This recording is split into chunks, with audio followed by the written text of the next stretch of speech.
Radio Libertaire 89.4, la radio de la Fédération anarchiste.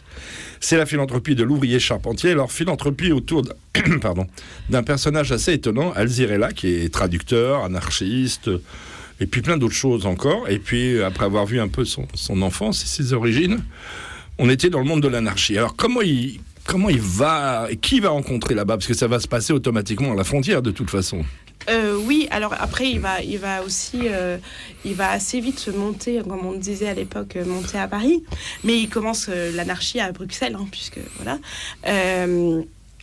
Après, c'est un grand voyageur, Alzire. Bon, après, il va se calmer un petit peu, mais dans son jeune temps, comme on disait à l'époque, il marche beaucoup, il voyage beaucoup, il veut beaucoup voir le monde.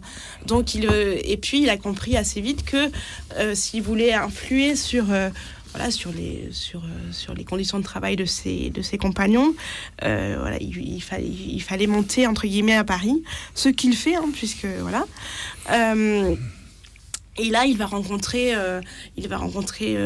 beaucoup d'anarchistes qui sont dans les cabarets, à la Muse Rouge, au Lapin Agile, son repère entre les repères. Oui, c'était déjà un repère très ciblé au niveau idéologie. Ah oui, non, mais de toute façon, Alzire, voilà, il est cohérent, c'est son milieu.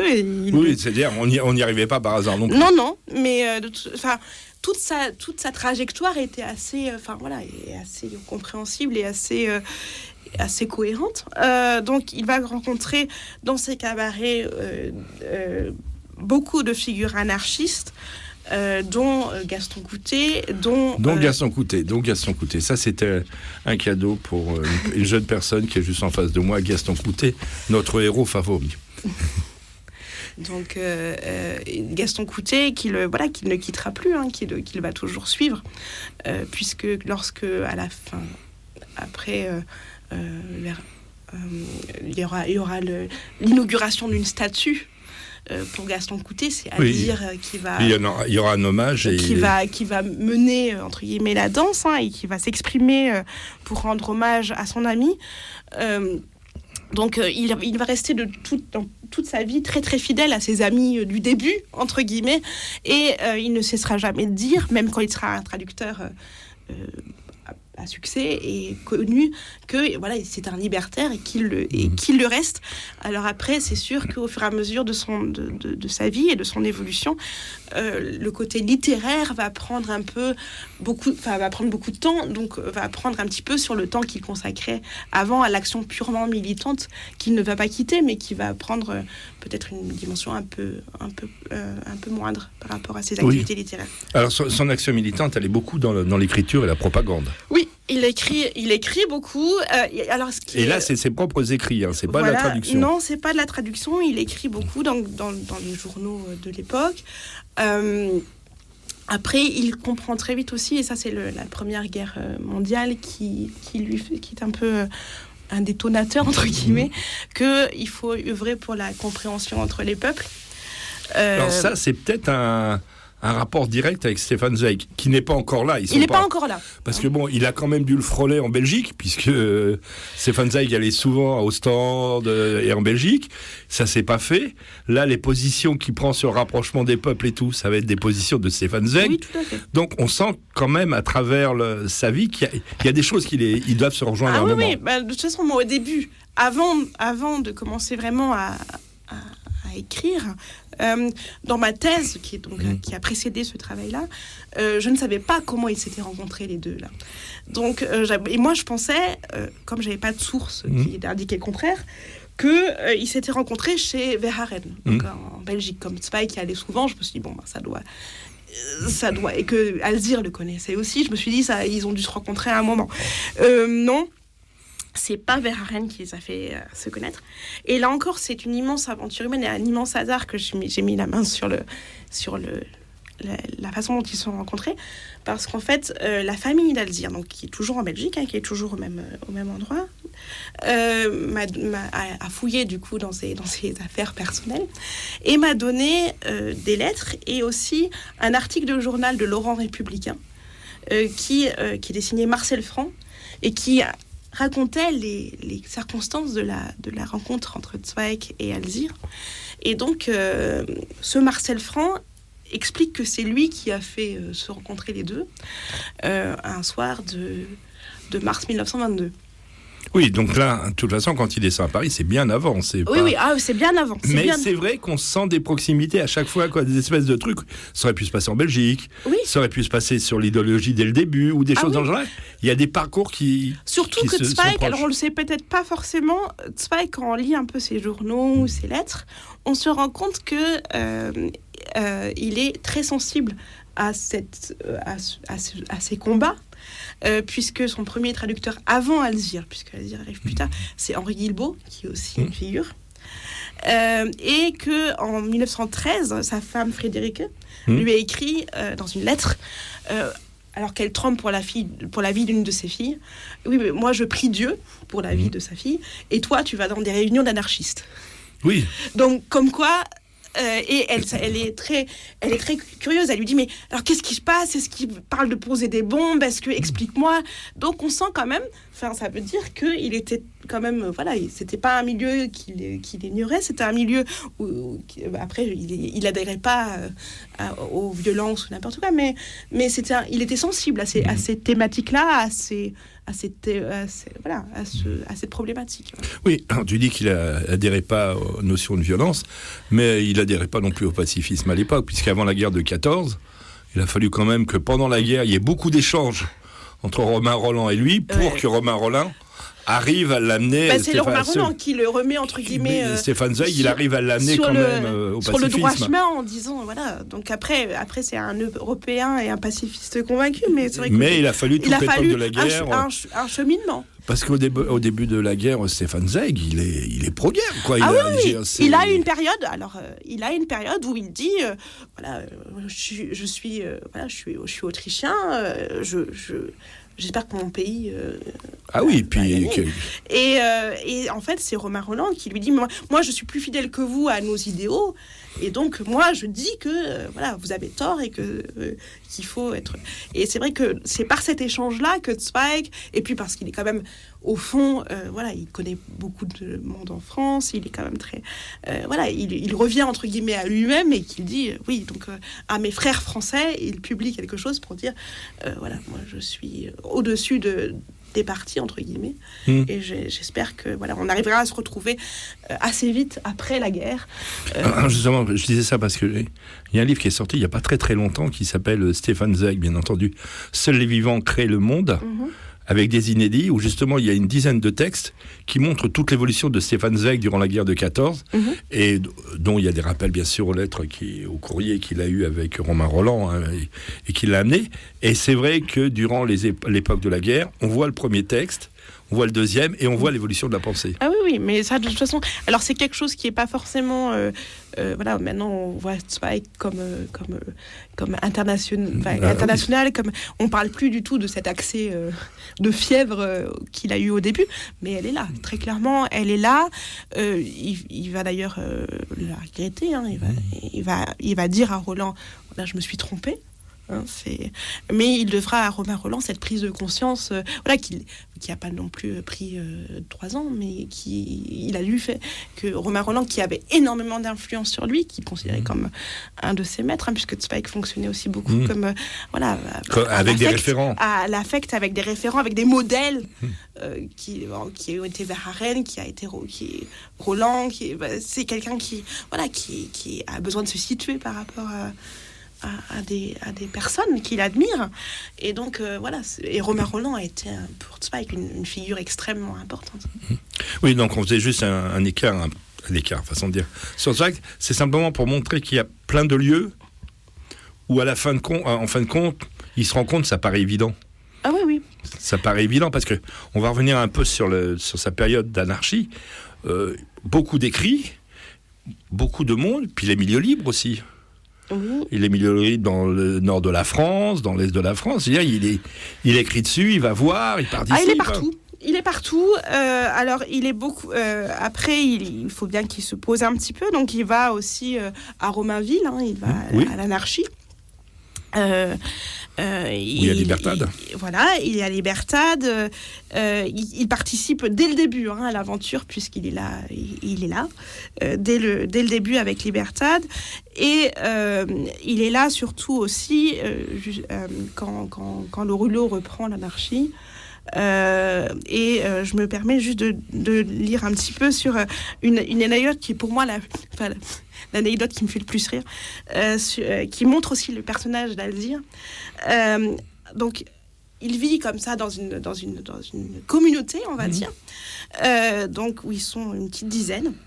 Et Lorulot a bien du mal à discipliner tout ce petit monde. Ça ne devait pas être le plus facile. Et d'ailleurs, il dit dans ses mémoires que ça a été une période pas facile, parce que il avait quand même affaire à de fortes têtes, et Alzire en particulier. En 1910, j'avais installé l'imprimerie de l'anarchie à Romainville, dans un petit pavillon avec un vaste jardin. Nous étions parfaitement logés, mais il manquait les WC et je les avais fait installer dans un coin du jardin pour être agréable à Nicodème, le délégué au jardinage. Il revendiquait ce précieux produit pour fumer son terrain. L'installation était simple, un grand baquet surmonté de planches sur lesquelles on grimpait par un escalier de 4 marches. Nous l'avions baptisé la tribune, parce que cela ressemblait un peu à une tribune de réunion publique. Mais nous étions une douzaine de personnes à escalader chaque jour la dite tribune et le baquet se remplissait vite. Il débordait et l'on était obligé d'aller le vider dans le jardin. C'est ici que la difficulté commençait. Qui viderait le baquet ? Dutilleul prétendait que ce travail incombait au jardinier, puisque l'engrais était utilisé par lui. Bien sûr, Nicodème se récriait. Puisque tous les membres de notre petite colonie participaient peu ou prou au remplissage du baquet, tous devaient également participer à son vidage. J'adoptais la solution proposée par l'homme nature. Il fut convenu que tout le monde mettait la main à la pâte, si on peut dire. Chaque semaine, à tour de rôle, 2 camarades se chargeaient de coltiner ce malheureux baquet. Exception serait faite pour les dames. La proposition fut adoptée par tous nos collègues, à l'exception d'un seul. Je vous le donne en mille. Alzire est là. Ce camarade n'avait pas encore conquis la notoriété littéraire qu'il acquit ultérieurement. Pratiquant la langue allemande d'une façon parfaite, il traduisit en français une vingtaine d'ouvrages allemands. Plusieurs de ces traductions eurent un grand succès, en particulier à l'Ouestien Nouveau, le célèbre livre de guerre de remarques, qui valut à Alzire une véritable fortune en droit d'auteur, le livre ayant tiré à 200 ou 300 000 exemplaires. Pour le moment, notre germaniste était simple typo à l'anarchie. Révolutionnaire, impétueux, individualiste à tout crin, il critiquait souvent la ligne de conduite que je donnais au journal, la trouvant trop modérée, trop molle.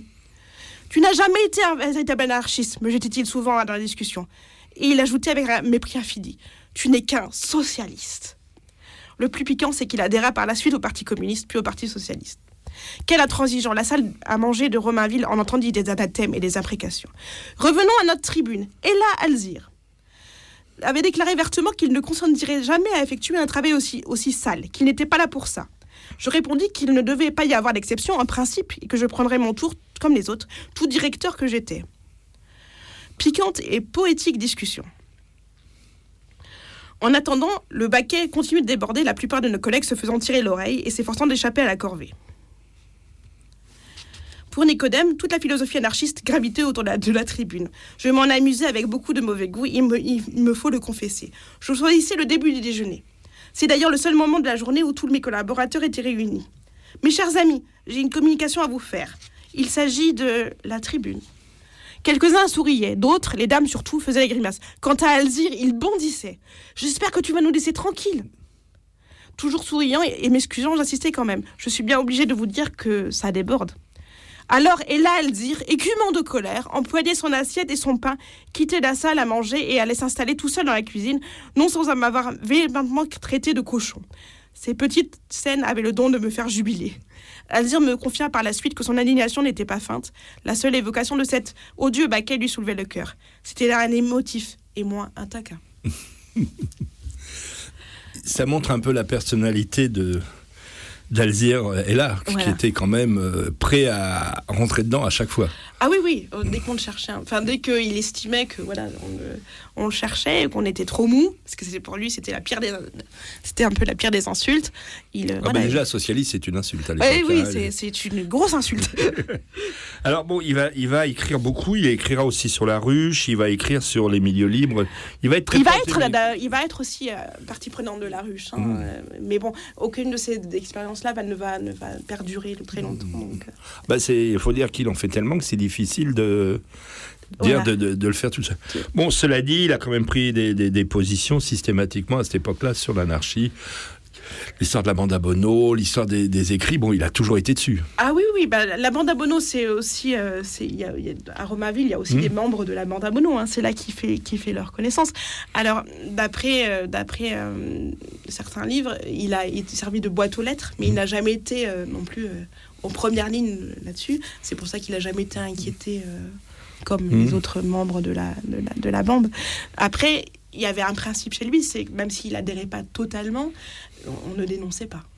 Oui, c'était un principe anarchiste de l'époque très très clair, et on soutenait, puisqu'on sait très bien qu'à l'époque de la bande à Bono, certains anarchistes qui n'étaient pas du tout pour la propagande par le fait et la violence, ont soutenu quand même et on protégeait quand même. On donnait le gîte, le couvert, on ne dénonçait pas, et même si on n'approuvait pas totalement, on faisait ce qu'il fallait faire. Alors c'est assez amusant parce que à cette époque-là, il est quand même dans le milieu individualiste à l'état pur, puisque il y a toujours plusieurs composantes au mouvement libéraire, et qu'après il va passer au communisme. Alors c'est quand même assez étonnant, dans le sens où, théoriquement, individualiste et communiste, c'est quand même des oppositions assez importantes. Oui, alors ça se fait pas en un jour non plus. Non plus. C'est pas... C'est un glissement. C'est pas je suis individualiste, puis d'un seul coup, c'est plus ça. Alzire a toujours été assez intransigeant. Il a jamais cessé d'être libertaire, ça il l'a clamé jusqu'à la fin de sa vie. Après, il était à l'époque opposé au mariage. Il a rencontré sa compagne, qu'il a épousée à la fin de sa vie parce qu'il voulait la sécuriser. Donc, mais ce glissement idéologique, entre guillemets, il ne va se faire que sur des années. Et puis pas sans se renier. C'est-à-dire qu'il ne reniera jamais ces jeunes années, entre guillemets. Simplement, au bout d'un moment, au moment où il va commencer vraiment à traduire de manière exponentielle, on va dire, et après la guerre, ce passage-là va entre guillemets va apaiser un peu les choses, et il va comprendre que si on veut œuvrer à la compréhension entre les peuples, il faut aussi passer par l'écriture, et ça va un peu le mettre de côté pour l'action directe, entre guillemets. Oui, en plus sur le communisme, il va surtout y arriver pour s'opposer à tout ce qui va se passer contre ce qui sera l'URSS au moment de la Révolution et après la Révolution, parce que là, il y a tous les États qui vont créer des famines. Il va y avoir quand même un travail des nations de blocage, et donc lui va quand même prendre la défense de ça, et c'est ce qui va faire un de ses glissements. Oui, mais bon, encore une fois, c'est pas du jour au lendemain, et c'est pas un reniement, c'est juste voilà. Oui. Ouais. Alors. On va parler maintenant, on va commencer à parler déjà de la rencontre. Comment s'est passée cette rencontre ? T'as parlé d'un poète important tout à l'heure qui va faire la rencontre justement avec Stefan Zweig, parce que Stefan Zweig avait déjà des traducteurs de toute façon. Oui, bien sûr. Henri Guilbeault a été l'un des premiers. Henri Guilbeault qui avait aussi des convictions anarchiste. Donc Zweig a été très tôt en contact avec ce genre de milieu. Après, il le dit dans son journal et dans les lettres qu'il écrit, mais surtout dans son journal, Guilbeault est quelqu'un d'intransigeant, ça Alzire l'est aussi, mais d'assez violent. Et ça, bon. La deuxième chose, c'est que Guilbeault, d'après Zweig, est un écrivain médiocre. Qui est bon dans l'invective, mais pas bon dans la traduction. Donc, oui, parce qu'il y a toujours, pour le traducteur, il y a toujours le problème du rendu par la forme d'écriture. Voilà, donc pas que les faits, quoi. Il y a aussi la forme d'écriture. Il dit que c'est un homme, qui n'est pas, enfin, en gros, qui n'est pas fait pour écrire ou pour traduire, en tout cas, pour écrire des textes. Oui, mais la traduction a des exigences que Zweig considère que Guillemot ne les remplit pas. Et donc, quand il rencontre Alzire, je pense qu'il était déjà à la recherche d'un traducteur, on va dire, autre. Et lorsqu'il arrive à Paris, puisque Zweig se rendait régulièrement à Paris, et qu'il est accueilli à la descente du train en 22 par son ami Baselget, grand traducteur de Walt Whitman, et par Fernand Després. Fernand Després se dit il va faire se rencontrer ces deux trajectoires, ces deux hommes. Mais là encore, il faut que je raconte, c'est aussi une aventure humaine, parce que il a fallu un énorme hasard pour que je comprenne que Marcel Franc, qui a écrit cet article dans l'Orient républicain, parce que quand vous tapez Marcel Franc sur Internet, je vous laisse imaginer le nombre de résultats que vous avez, et que derrière ce Marcel Franc se cachait Fernand Després. Parce que Marcel Franc, c'était un pseudonyme, et j'ai mis des années avant de comprendre que c'était Fernand Després. Et alors j'avais contacté pas mal de gens, j'avais contacté Jean Daniel, j'avais contacté Catherine Camus pour essayer de voir qui pouvait me dire qui était ce Marcel Franc. Jean Daniel ne savait pas, il a eu la gentillesse de me répondre très vite. J'ai contacté Catherine Camus et c'est elle qui m'a dit, mais qui m'a écrit, mais allez donc demander aux archives de l'Outre-mer à Aix-en-Provence, peut-être qu'il y a quelque chose. J'ai écrit. Et à peu près 6 mois après, la dame m'a envoyé un dossier comme ça, en disant, voilà, Marcel Franc et Fernand Després. Et je pense aussi que ça va rester un grand moment dans ma vie, parce que quand vous cherchez pendant 4 ans qui est ce Marcel Franc, et que la dame tout gentiment m'a dit, ah mais si, j'ai trouvé, c'est Fernand Després. Et là, vous savez juste plus quoi dire, et vous dites, mon Dieu, c'est bon, j'ai trouvé. Et mais ça a été un très très grand moment. Et en fait, Zweig avait fait la connaissance de Fernand Després lors d'un des festivals de Mozart à Salzbourg. Et donc les deux se connaissaient bien. Donc heureusement qu'il a eu l'idée de se rencontrer Alzire et Stéphane. Et donc Alzire, c'était qui à l'époque où il a rencontré? Parce qu'il y a eu quand même... le moment à l'Ouest, rien de nouveau, c'est quand même... Ça c'est après, c'est grâce à Stéphane qu'il a... Voilà. Parce que Stéphane Zweig, c'est ça que je montre aussi beaucoup dans les lettres. En fait, quand il l'a rencontré, donc il s'est mis assez vite à traduire ses ouvrages. Et en parallèle de l'activité de traduction qu'il avait pour lui, Zweig, qui s'est attaché beaucoup au traducteur, n'arrête pas de lui dire dans les lettres, bon, alors il faut que tu traduises ça, ça, ça, mais alors, dès que j'aurai quelque chose, dès que j'entendrai parler d'un livre autre, qui n'est pas de moi, qui pourrait t'intéresser et qui correspond à ton univers et qui pourrait t'intéresser et qui pourrait te ramener un peu d'aisance matérielle, parce qu'il y a ça aussi, je te dirai. Donc on voit, c'est très émouvant à quel point Zweig monte la garde, comme il dit dans une des lettres, pour son ami, et dès qu'il voit quelque chose qui a un peu de succès en Allemagne, il lui écrit en disant, attention, ce livre-là... Ça, c'est possible pour toi. Ce livre-là a beaucoup de succès, à mon avis, ça pourrait vraiment marcher, donc dépêche-toi de t'assurer les droits dessus. Et c'est ce qui s'est passé pour À l'Ouest, rien de nouveau. Et ça a été vraiment le coup de maître, entre guillemets, puisque ça a donné à Alzire une renommée qu'il n'avait pas avant, et que ça lui a donné aussi un peu d'aisance matérielle. Oui, parce que je sais pas, ils disent 500 000 exemplaires à l'époque. Oui, c'est énorme, c'est un succès énorme. Et ce qui est aussi assez émouvant, c'est que Zweig lui dit, alors dépêche-toi de t'assurer les droits, et dis bien à Stock que en Allemagne, ce livre a un immense succès. Donc, assure-toi vraiment, dépêche-toi. Et après, dans plusieurs autres lettres, il lui dit qu'est-ce que je suis content du succès que ça a. J'espère que maintenant tu jouis une position de confiance et que ça te donnera l'occasion d'avoir un peu plus de marge de manœuvre. Et c'est grâce à ça que beaucoup plus tard, Alzire va pouvoir s'acheter son rêve, c'est-à-dire une maison à la campagne, à Jarny-des-Prés. Je te propose qu'on se fasse une petite pause musicale.